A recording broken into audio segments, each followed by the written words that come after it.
Ladies and gentlemen, welcome back to another episode of the What Are We Doing podcast. My name's Levi McCurdy, and this is episode 174, and it's our first episode back this week.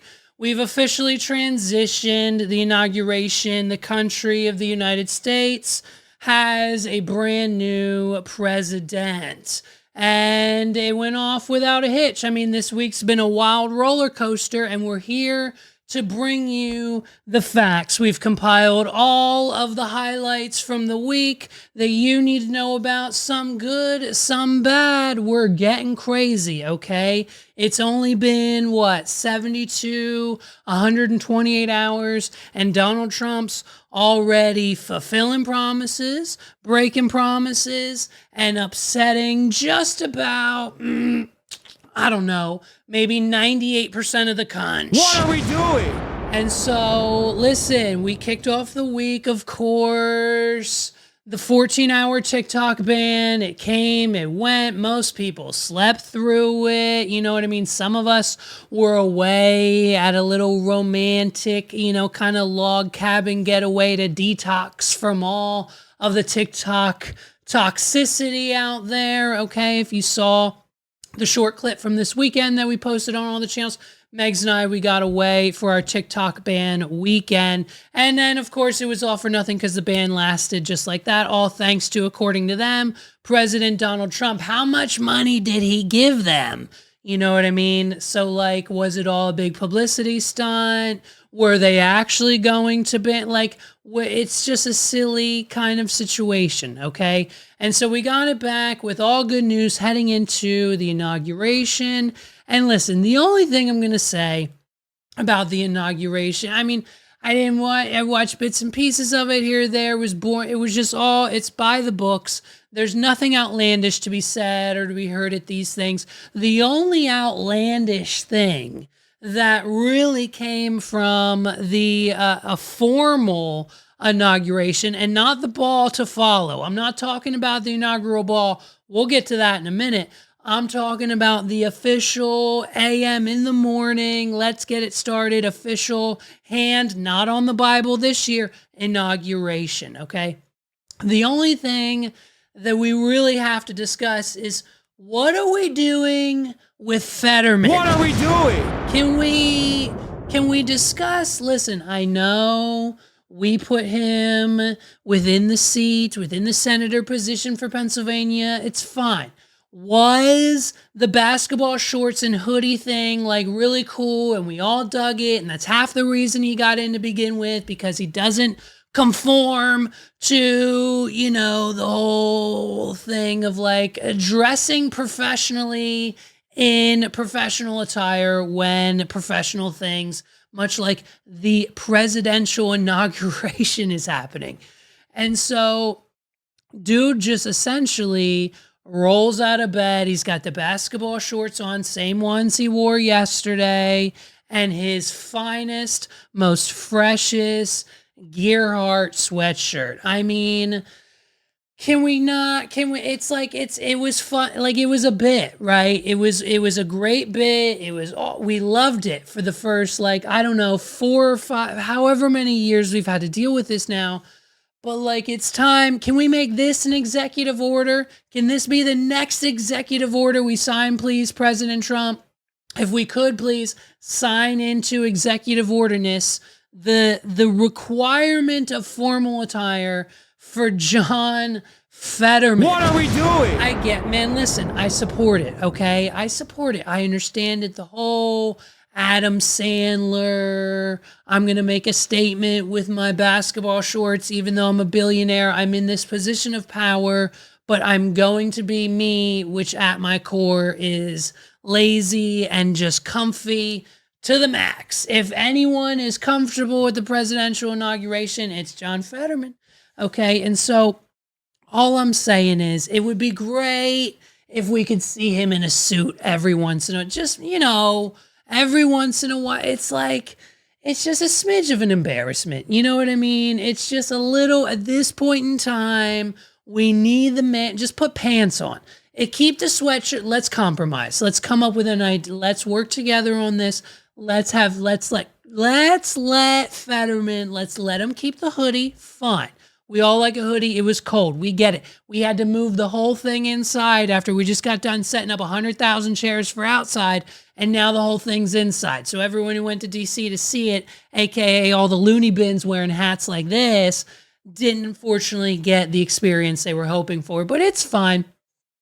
So the sweatshirt thing makes sense, but at least can we require pants? Can we sign the executive order to get this man to at least wear pants? Like you can wear shorts from like April to September. How's that sound? Wear basketball shorts from April to September, but from like, October all the way through to March, buddy, dude, we gotta wear the pants. We gotta get some pants on, and we've just gotta represent the state a little bit better. Just a little bit better for the Fettermans, okay?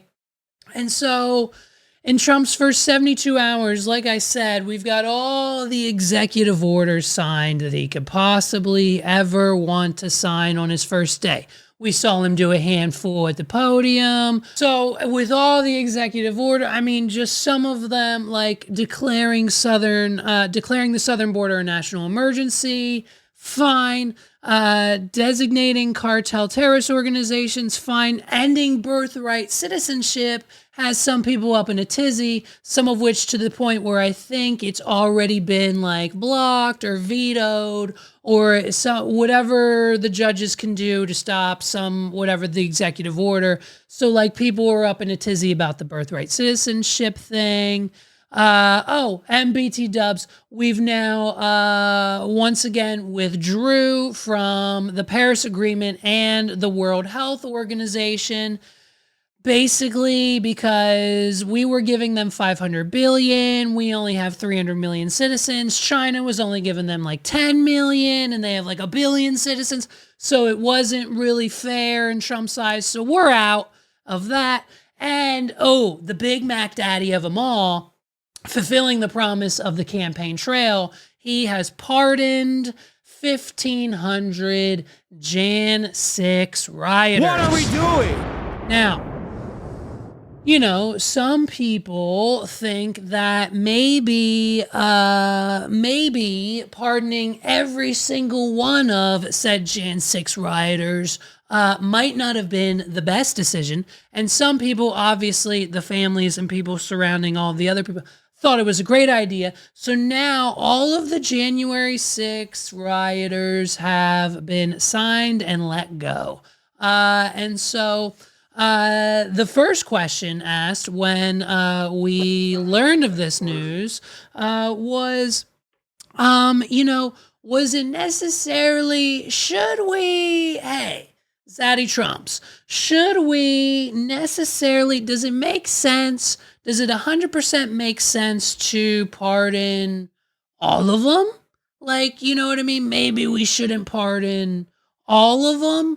And so potentially, like, I don't know, maybe like the violent ones we should keep in prison. Maybe not. I don't know. Let's figure it out. You would agree that it's never acceptable to assault a police officer. Sure. Right? So then if I can, among those you pardoned DJ Rodriguez, he drove a stun gun into the neck of a DC police officer who was abducted by the mob that day. He later confessed on video to the FBI and pleaded guilty for his crimes. Why does he deserve a pardon? Well, I don't know. Was it a pardon? Because we're looking at commutes and we're looking at pardons. Okay, well, we'll take a look at everything. But I can say this. Murderers today are not even charged. You have murderers that aren't charged all over. You take a look at what's gone on in Philadelphia. Take a look at what's gone on in L.A., where people murder people and they don't get charged. These people have already served years in prison, and they've served them viciously. It's a disgusting prison. It's been horrible. It's inhumane. It's been a terrible, terrible thing. What are we doing? Because there are unsolved murders in this country, and the people who don't get caught committing said crimes don't get caught. We're justifying, and this is 24 hours in, by the way, we're already slamming Zaddy T with the hard-hitting questions. Hey, you would agree that it's not good to tase a police officer in the neck, correct? you would agree that it's good to not toss explosives into a crowd of a lot of police officers. You would agree that it's good to like not smash the windows of the Capitol building and shit on Nancy Pelosi's desk and have a shaman with the hat and the unicorn. Like, you would agree that half that stuff's not right, right? Yeah, sure. And so we are using the fact that there are unsolved heinous crimes in this country. We are using the fact that those people who have committed said unsolved crimes to release the Jan 6. Well, at least we can all rest assured at night knowing that our girl Riley, our local hometown hero, Miss, I think Riley Williams is her name. She lives right down the street. Now we can finally have her in person for an interview. Full pardon. What are we doing? Now she can go to all the Renaissance fairs. She can go to all the conventions now.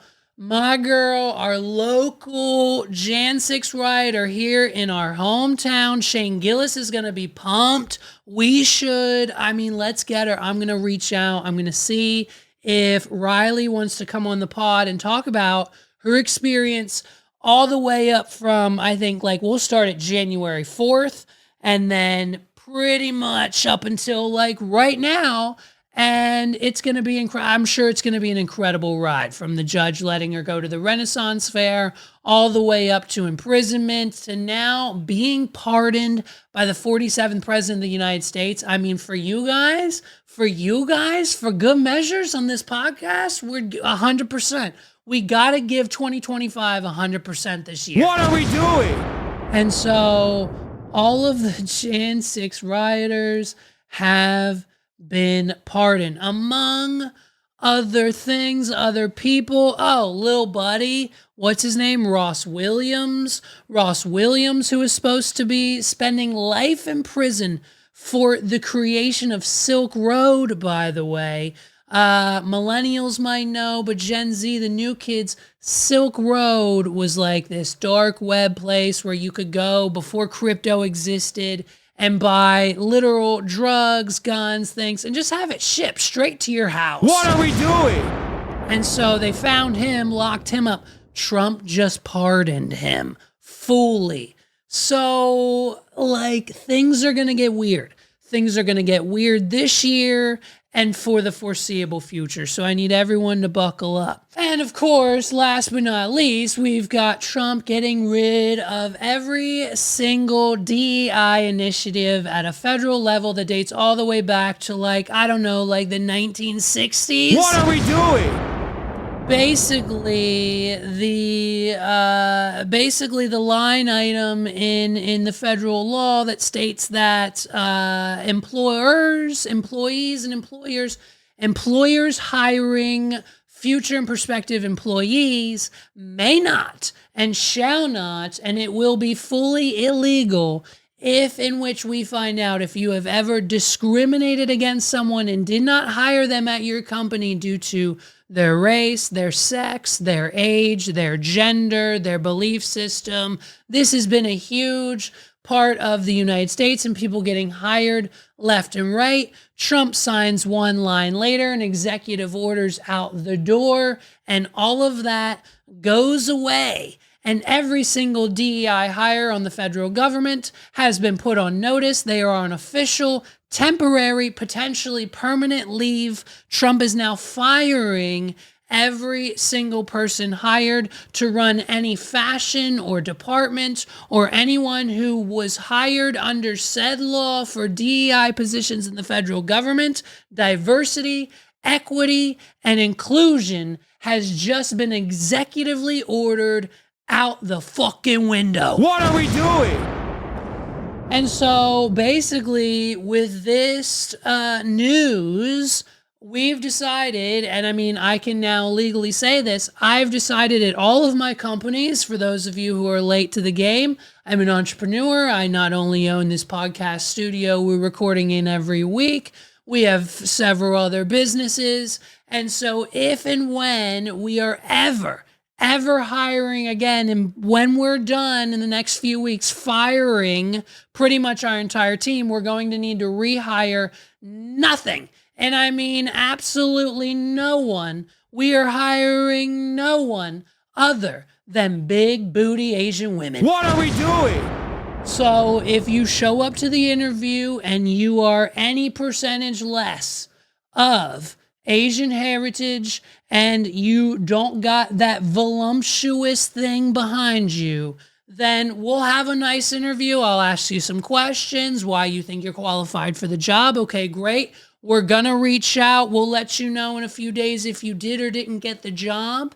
And if you did not meet the criteria of being a big booty Asian lady, I mean, hey, it's probably going to be a no for me, dog. What are we doing?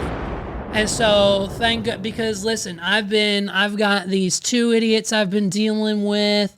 I think one of them might be alone, you know what I mean? So like I'm firing everybody. And from here on out at every single one of my companies, if you don't fall under that very specific category when it comes to age, gender, race, and I mean even physicality, body type, we are slimming down the requirements of what it takes to work at this company, all thanks to Donald Trump and his DEI initiatives. What are we doing?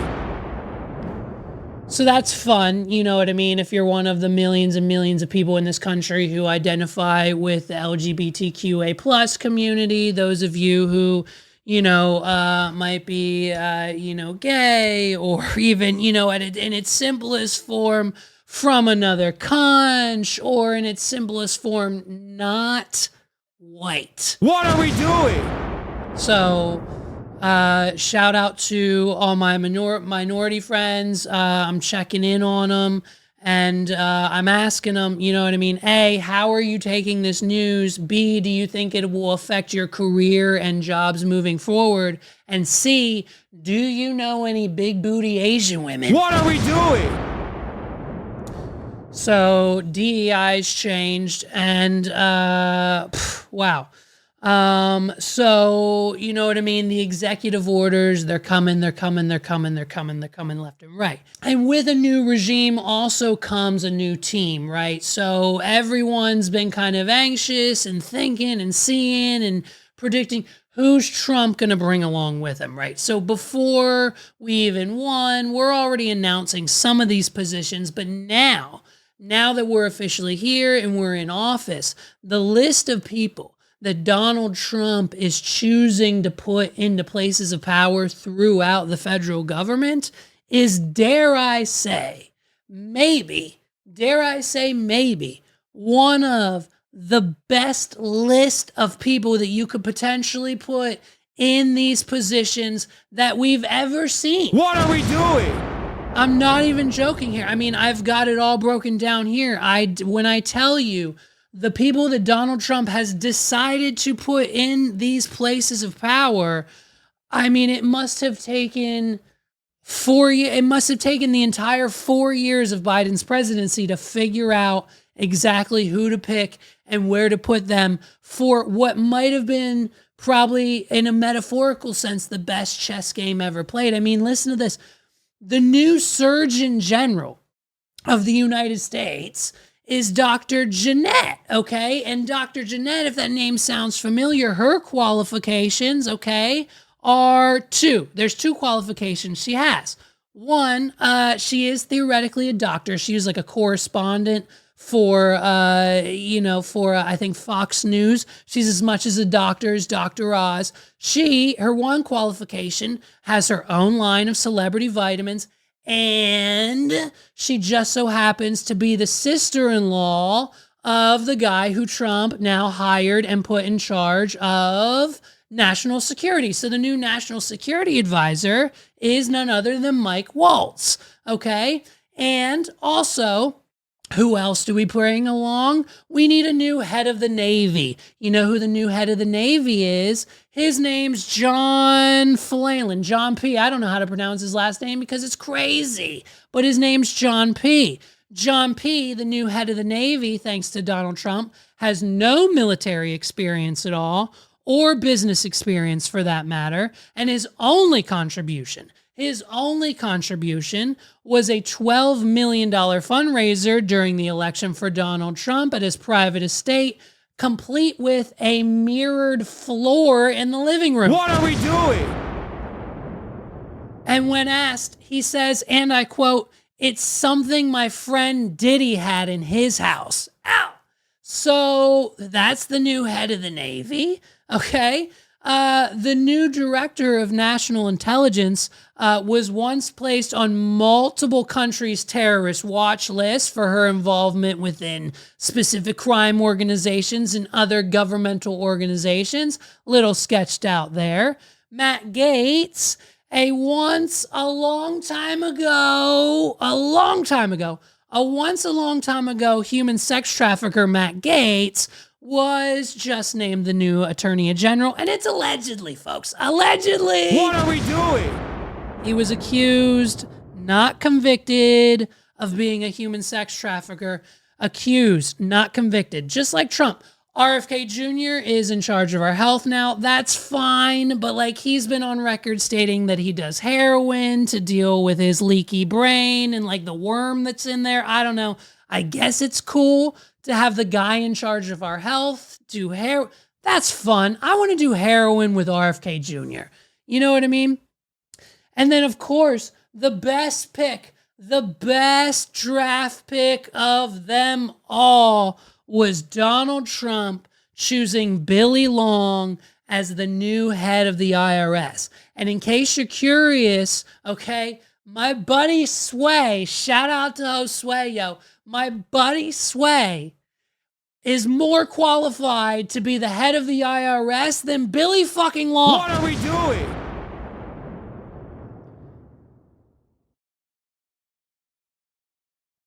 Billy Long does not have a CPA. He is not a certified personal accountant. He has never been a regular accountant or knows nothing about accounting. He has no background via the IRS or a degree in accounting, no background in booking, bookkeeping, finance, math. He's not a tax lawyer. None of that. He's none of those things, okay? At bare minimum, listen, maybe what you're thinking now is at bare minimum, Levi, Billy Long has to, at least in any of form of the sense, Billy Long has to have at least a college degree, correct? No. What are we doing? Someone call my boy Sway because he's got a college degree, okay? The guy who Donald Trump just put in charge of the IRS has no qualifications, no college degree, and BT dubs. The IRS has over 80,000 employees, okay? 80,000 employees with a $12 million budget. So Billy Long must be good at managing big budgets and big teams. Yes or yes? No is the answer? Okay, well, listen, let's look up his LinkedIn. According to Billy Long's LinkedIn, his work is the following: an auctioneer, a realtor, everyone's a real estate agent, a radio talk show host, everyone has a podcast, and his own mini golf establishment. What are we doing? And for a very brief time, listen, we did find some evidence. For a brief time, the only sliver and 1% qualification that Billy Long has to run the IRS is that he at one point in time served on the U.S. Congress. And while he was there, his plan was he proposed a plan to abolish the IRS, eliminate the income tax altogether, and essentially just slap a 30% sales tax on everything you buy to pay for it all. What are we doing? So that's who's in charge of the IRS now. So basically, not financial advice from a podcaster, me, but basically what I'm saying is for the next 4 years, I don't really think you need to do your taxes. You know what I mean? Because if Billy Long is in charge, I don't think too much is going to get done when it comes to formalities over at the IRS building. So, I mean, take a risk, take a shot in the dark. If you don't want to do your taxes for the next 4 years, I'd say now would be better than ever. Just save your money. Don't give it to TurboTax. Don't give any money to the IRS. They know how much you made. If you owe them money, they'll send you a letter. If you owe money in back taxes, they'll send you a letter. And if the letter never comes, then don't fucking worry about it. What are we doing? That's advice you can run with. Don't pay your taxes until they send you a letter that says, hey, we should have gotten this amount of money in 2019. Write us a check right now. Then you write a check. But until you get the letter, just don't pay your tax. Billy Long's not going to care. Billy Long's not going to care. He's going to take half of the $12 million yearly budget and put it in his pocket. That's what they're all going to do. That's why they got Trump to put him in these positions in the first place. No one's qualified, okay? Trump also named his convicted felon relative, Charles Kushner, who has no experience in the federal government, within the walls of the government, let alone knows a lick of the French language. Charles Kushner is now the ambassador for the United States over in France. So he'll be representing our company and our country, I should say. He'll be representing our country over in Paris, France. Does he know any type of French? Does he know the language? Probably not. Is he going to learn it? I don't know. But if anything, I guarantee you, to start, he's probably going to download Duolingo. What are we doing? So his convicted felon relative, Charles Kushner, is now the ambassador of France.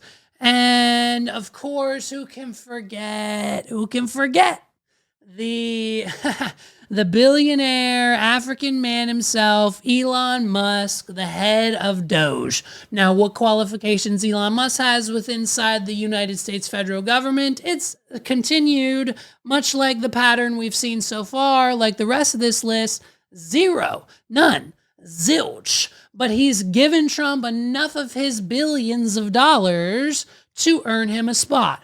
Much like Jeffrey Epstein had an office at the school, at the Harvard, whatever it was. After one of his convictions, they still gave him an office. If you have enough money, they'll give you an office anywhere you want. What are we doing? It doesn't matter where you're from. It doesn't matter what you may or may not be convicted of, whether it's an accusation or you've been to court for it or not. If you have enough money, they'll give you an office anywhere. And so Elon's worked his way as into the head of Doge. How ironic. And especially with Elon being so excited for his new role as head of Doge. He spent months and months and months in Pennsylvania campaigning for Donald Trump. So essentially, in a way, Elon Musk feels as if the Trump victory here in 2024, 2025 is partially due to his efforts. What are we doing?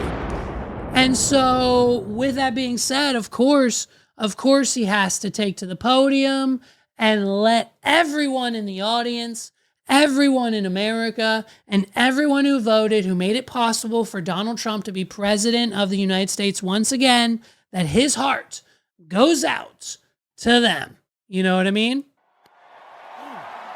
Okay, that deserves one of these. What are we doing? What are we doing? What are we doing? What are we doing? What are we doing? What are we doing? What are we doing? What are we doing? What are we doing? Now, some people would say this is autistic. Some people say Elon Musk has Asperger's. Some people would say that Elon Musk, who has this Asperger's diagnosis, the autistic tendencies, there's no way he's doing the Nazi salute. There's no way. He's got autism. There's no way. It's fine. He's not going to do it again. He does it once. It's a thing. He meant to say, my heart goes out to you. It's not what you think it is. There's no way. You're crazy to think he's not going to do it again. It's just one of those situations where we're reading the headlines and we're taking it out of context, right? A second time. Well, it's going to be a long 4 years, folks. It's going to be a long, long 4 years. Listen, for anyone on TikTok or just in America with their own personal opinions, for anyone who is still dismissing the fact that this man did the thing that it's 100% illegal to do. If he would have done this in Germany, he would have been arrested and locked up for an extremely long time. What are we doing? And so here we are doing it twice. It's not a mistake. And if you think otherwise, you're sadly mistaken.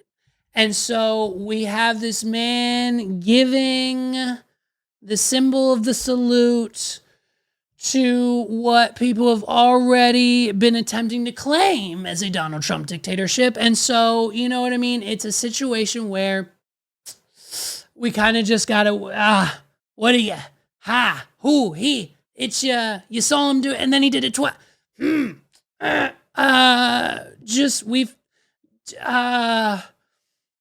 Okay, it's what we're doing now. What are we doing? That's it. That's the answer. Title of the podcast. The question, what do we do? Here's your answer. It's that. And this is where we're at. This is who you voted for. This is who you vote. Hey, remember, this is who you voted for. And so these are now, it's been a crazy 72 hours, hasn't it been, folks? I mean, Elon does the hand thing. And so then after the inauguration, we get to the ball. And I was there. I had a ticket. I had a ticket. Tim Dillon, friend of the show, Tim Dillon, gave me his ticket. He was supposed to go with Theo and Joe Rogan and the Paul brothers and Mike Tyson and Conor McGregor was there and a bunch of other like influencers, celebrities in the social space. You know what I mean? And so Tim Dillon, he called me, said, "Hey, you want to go? You can have my ticket. Here you go." So I got Tim Dillon's ticket. I was there. You know what I mean? And the best part of the whole thing wasn't Theo falling out of his chair, by the way. What are we doing? The best part of the whole night, I mean, if you weren't there and you couldn't experience this in person, what you have to understand is that basically as soon as the event started, one, everyone was already drunk and or intoxicated by the time they got there.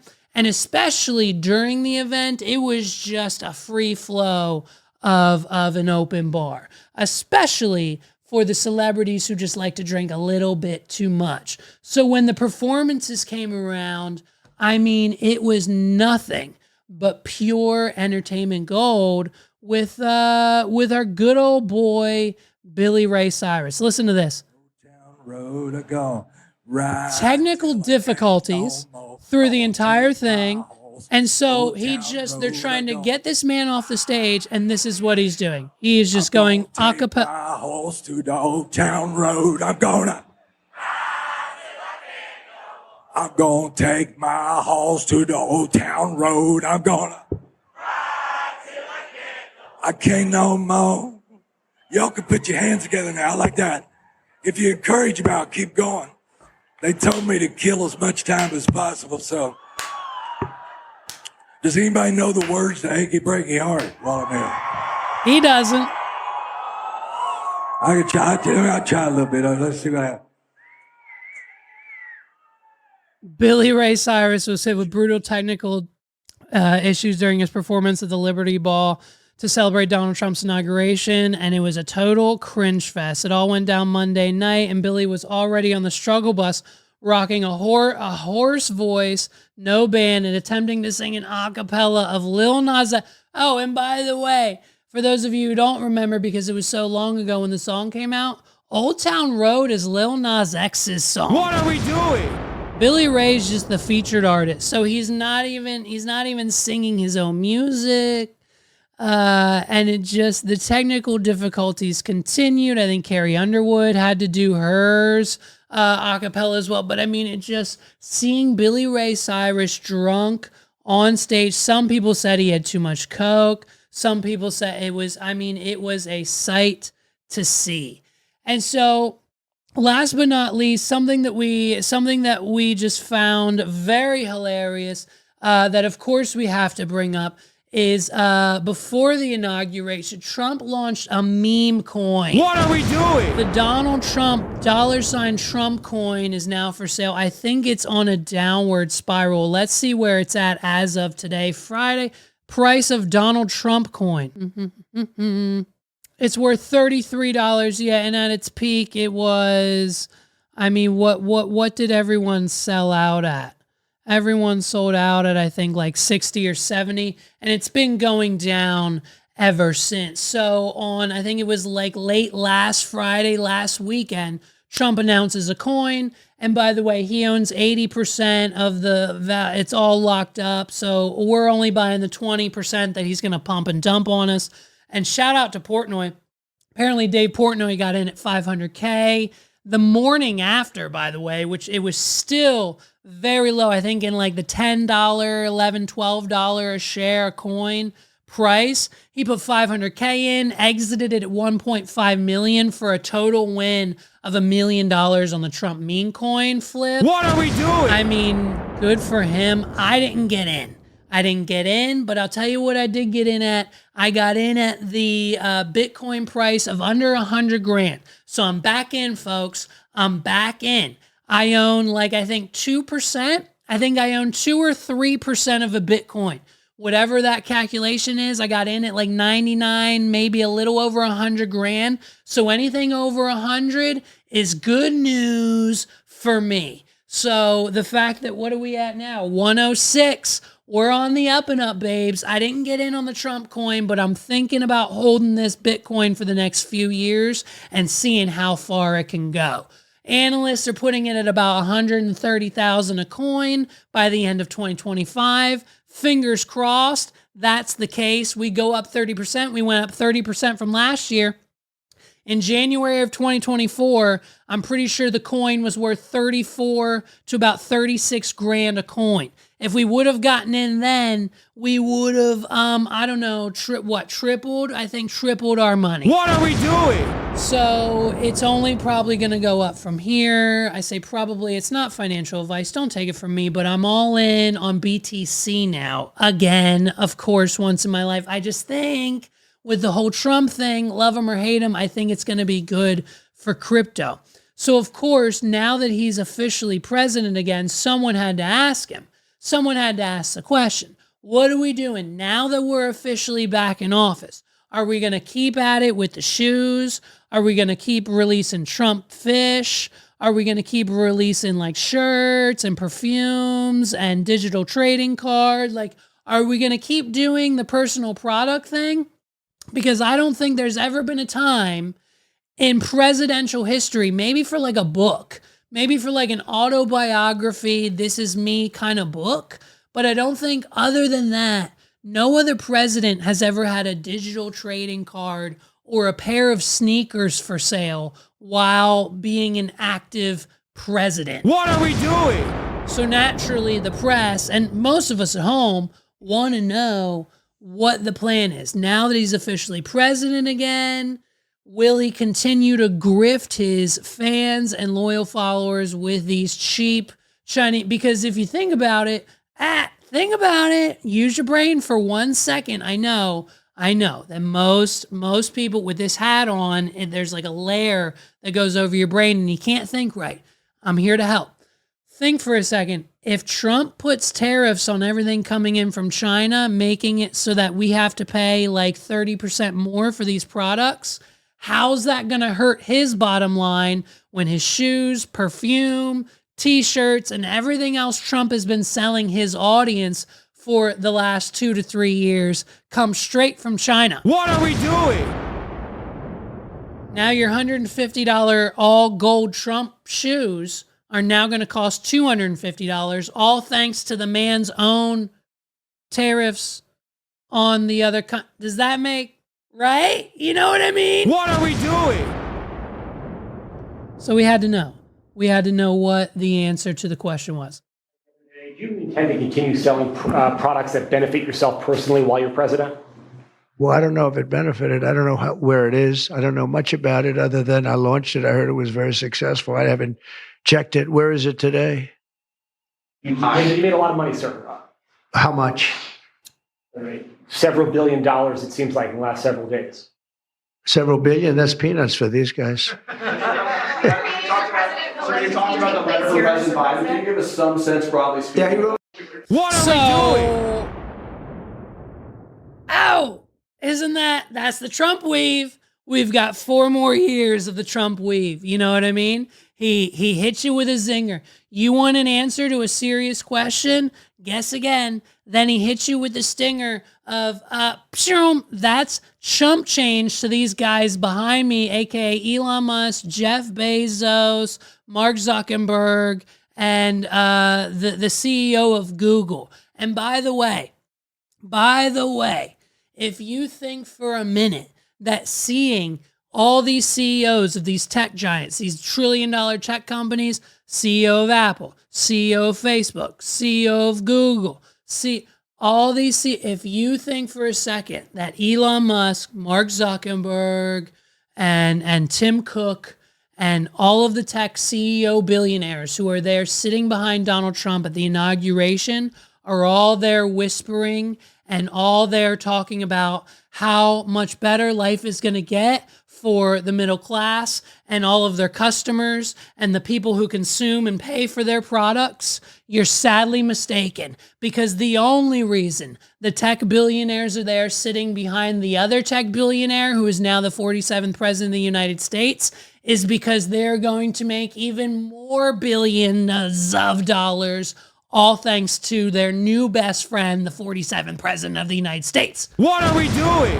And so they have zero of our interest at heart, and it is going to be so much fun to watch. You thought Nancy Pelosi making 30% in all of her inside trader stock choices was fun?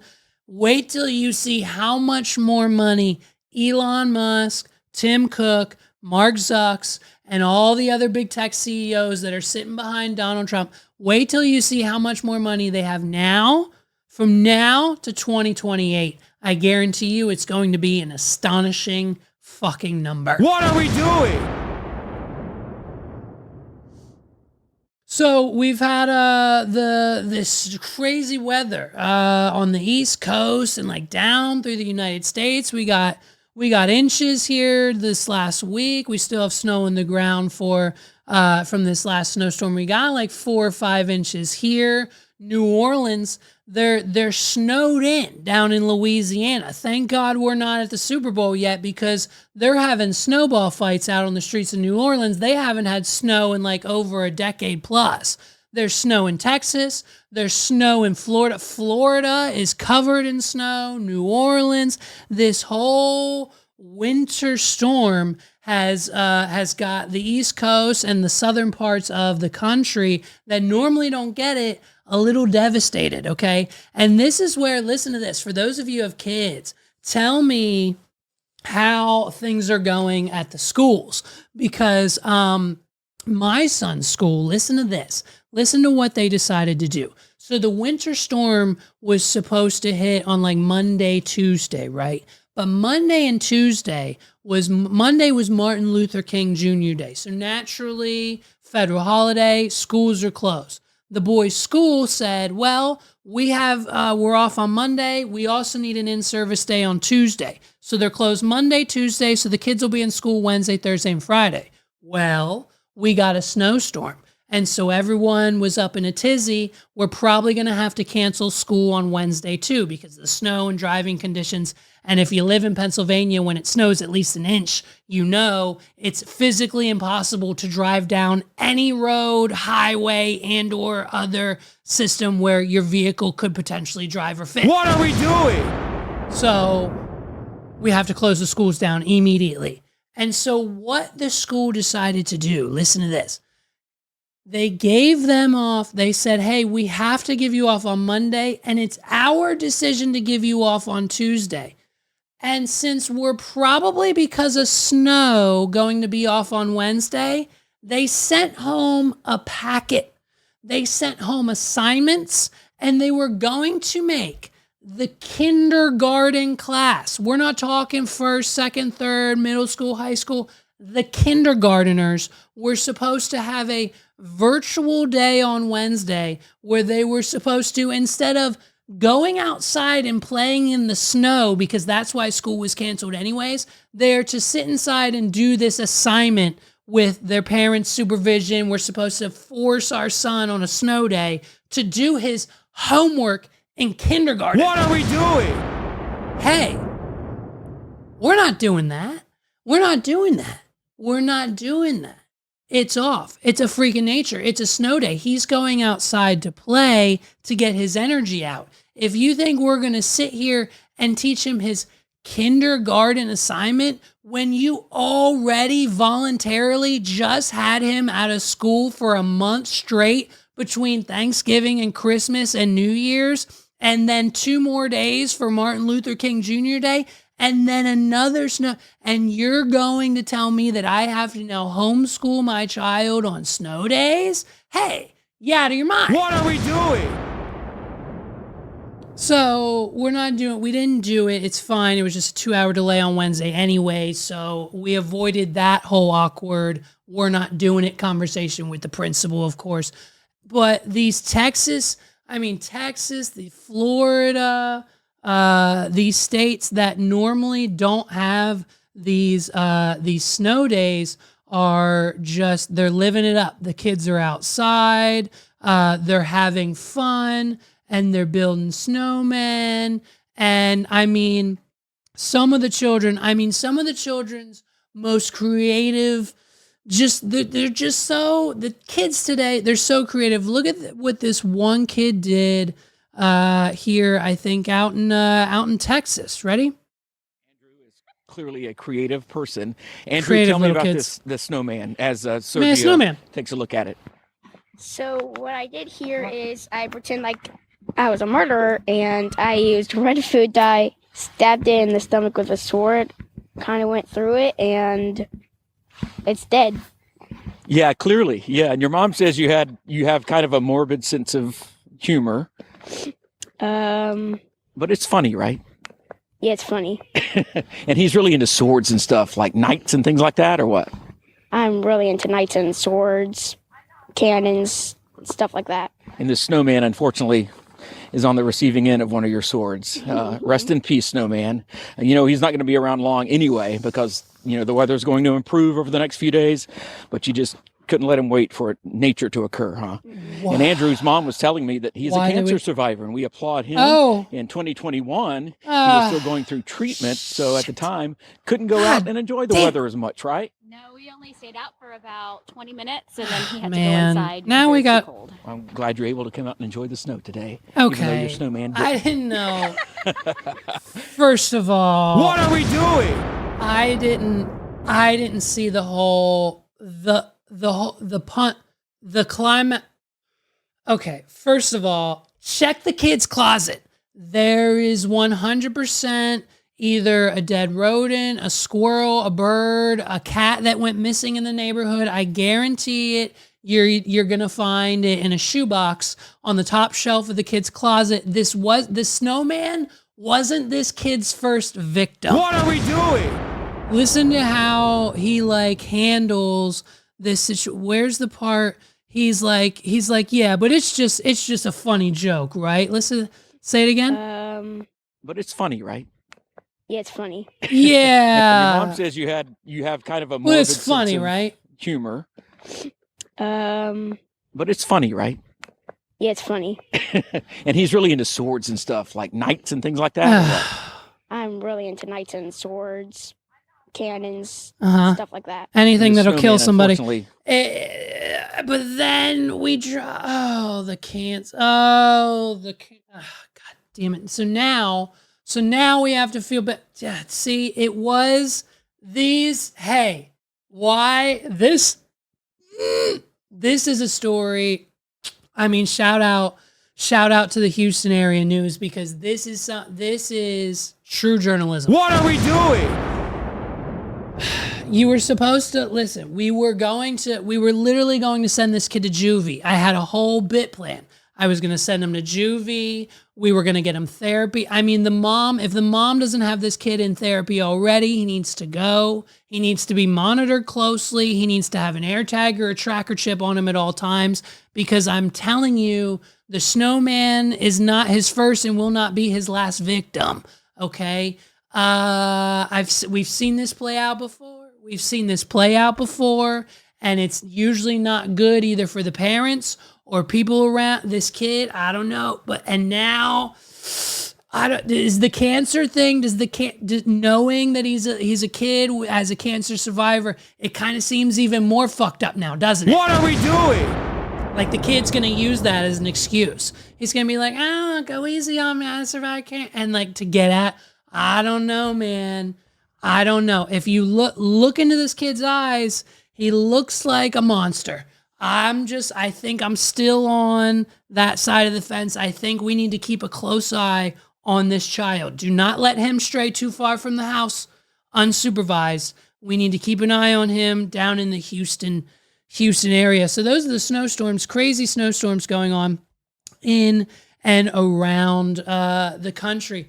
Listen, last but not least, we've got to give our flowers and props where flowers and props are due, okay? I think, and this is a bold but maybe not even hot take of a prediction, but 2025 is going to be the year for Trisha Paytas. I mean, can we just talk about the rebrand and the 180 and the accomplishments? I mean, let alone everything from 10 plus years ago up until now.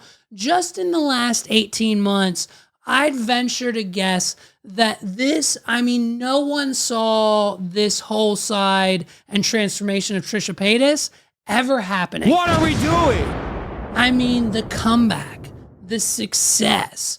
I mean, did finding love. This is the only thing we could literally come up with. It's either luck or love. Did finding love change Trisha Paytas for the good? Because as of like 3 years ago, pre-COVID, maybe 4 or 5 years ago, she was a chicken nugget. She was reading fast on America's Got Talent. She was in and out of mental hospitals, the whole Jason Nash situation. Just a dark time in her life. And then kind of like that transition through like the comeback with frenemies, but also that falling out. And then boom, she falls in love with, marries Moses, has 2 kids, and presumably life couldn't be better now for Trisha Paytas. What are we doing? She's got, I think, and I think the same thing goes for Tana Mojo. I think finding true love has changed these once wild child women into, very successful, very level-headed, still kind of that bubbly, kind of outrageous personality, but they've got core values now. What are we doing? And so my prediction, listen, did we forget that just like 18 months ago, Trisha Paytas was in Playboy? She was on Saturday Night Live. She's got some music out. Her podcasts are popping off. She just started a second podcast. She got Just Trish. Now she's got Love, Lifeline, Dateline, whatever with Tana Mojo, where they take your phone calls. She just launched her own Eras tour, by the way. And PT Dubs, the tickets are A, almost already sold out, and B, more expensive than Post Malone and Jelly Roll. What are we doing? I personally paid somewhere around, I think, about $600. I paid about $600 for Megs and I to be pretty very close to the stage at the Philadelphia Post Malone and Jelly Roll concert here coming up in May. And when we last looked, Trisha Paytas, even smaller venue in Philadelphia, that close to the stage, Eras Tour, Trish Eras Tour, like almost $700 a ticket. What are we doing? So if you got a significant other, which most people do, let's face it, not most of us aren't going to Trisha Paytas' show by ourselves. So we've got a friend. It's going to cost upwards of $1,500 just for the tickets, traveling. You need an outfit, the hotel. I mean, I thought when she announced her own Eras tour, I thought it was just a rip on T-Swizzle. But in reality, the ticket prices and the limited availability of them all, because they sold out just like that, because it's just Trish. It's the Eras tour, Trisha Paytas. What are we doing? We're all here for it. We want to see it. I mean, we're talking about Trisha Paytas, and now she's got a one-night Broadway show. She's got a one-night Broadway show now in New York City. Listen to that. She has a one-night Broadway show called Trisha Paytas's Big Broadway Dream, starring who? Not only is it Trisha Paytas herself, she's got Sutton Foster, Ben Platt, Joy Woods, and Rachel Ziegler. What are we doing? Probably said half of those names wrong, but if you know Broadway, you know these people. So she's up there with the big guns now. She's got a one-night Broadway show. She's got the tour. She's presumably living her best life. Here's our hot take. Ready for the prediction of the year? Here's our prediction. A little birdie told us, okay, we've got some inside sources, we've got some insider information that Trisha may or may not have just worked with the same photographer that works alongside the company and has also taken the photos of Sabrina Carpenter for the same collab, Trisha Paytas x Skims. What are we doing? 2025. Trisha Paytas, hot take prediction right here, right now. You heard it here first. Trisha Paytas is going to announce and launch a Skims, Kim Kardashian Skims collab with Trisha Paytas this year, coming soon. Mark my words. I'll put my Bitcoin on it. You know what I mean? So I think that's it, man. I think Trisha Paytas is going to have the year of her life. I think her comeback has been incredible to watch. If you don't know who Trisha Paytas is, go to YouTube and head down the rabbit hole, because it's probably one of the greatest online social media roller coasters since the beginning. She's been on it. She's been on YouTube. She's probably one of, maybe otherwise up there with Rhett and Link, but she's probably one of she's like one of the OGs of YouTube, man. What are we doing? She's one of the OGs still doing it. I mean, she's got years on everyone else. She's got upwards of the uttermost success, Saturday Night Live, podcast, Playboy, her own Eras tour. I mean, she's going to Broadway.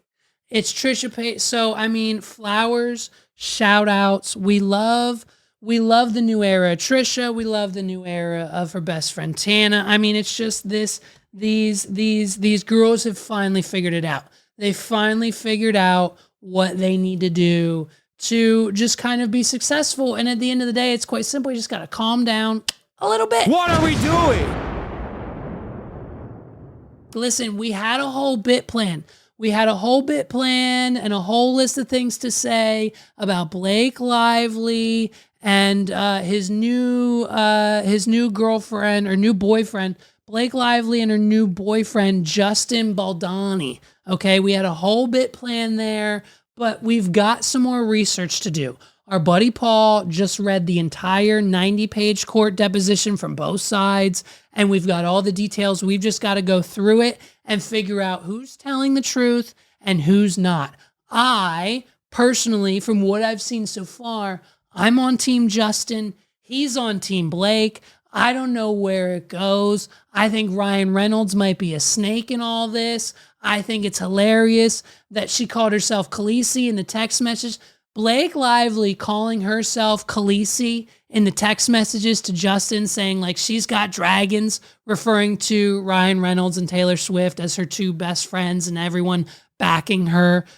So like, you know what I mean? She referred to herself as Khaleesi when in the end, maybe she didn't watch season 8. Maybe that's what it was. Because spoiler alert, in the end, Khaleesi's dragons didn't matter anyways, and she gets it in the gut, and she's dead. So it doesn't really end well for Khaleesi. So referring to yourself in as your defense, like, bitch, I'm Khaleesi, I'm powerful, I've got dragons called Taylor Swift and Ryan Reynolds, is kind of like this weird foreshadowing mistake. I think that's probably going to come back and bite her in the ass.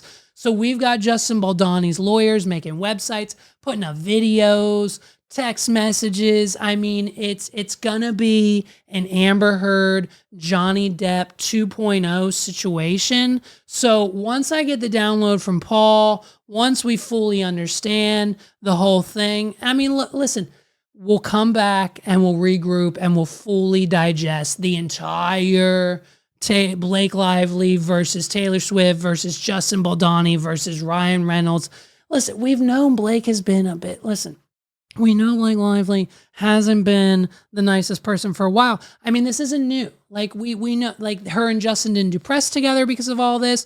She almost didn't do press for A Simple Favor. That's the reason that whole movie scrapped. They're done. Her and Anna Kendrick, Blake Lively and Anna Kendrick are done filming A Simple Favor 2. So if you're a fan of the movie A Simple Favor, you're probably never going to get A Simple Favor 2 because of this. It's done, but no one wants to touch it because any studio that buys it also has to put marketing dollars behind it. And your marketing dollars don't work when you've got Blake Lively being a complete bitch to her co-star Anna Kendrick the whole effing press tour. So if you remember the press tour from A Simple Favor, we kind of saw this behavior from Blake before, and it just kind of, it doesn't seem, it seems like a little patternistic, and that's why we're kind of leaning towards Justin's side, but also, we've also heard through the rumors and Twitter spheres and through articles and other things of such, is that Justin might not be such of a nice guy either. So, A Simple Favor 2, it ends with us. I mean, it's certainly going to end with Blake Lively and Justin Baldoni. My hot take, she fell in love with him, Ryan found out, and then in order to cover her tracks and say that, it was him coming onto her, she had to create this whole sexual harassment thing, and it's probably going to come back and bite her in the butt. I don't know. Hot take. We'll see where it goes. Like I said, let's prepare. Maybe next week we're going to have a full probably rundown of the Blake Lively, Justin Baldoni situation, because now we're just indicted with it. I got to talk about it more than I just did.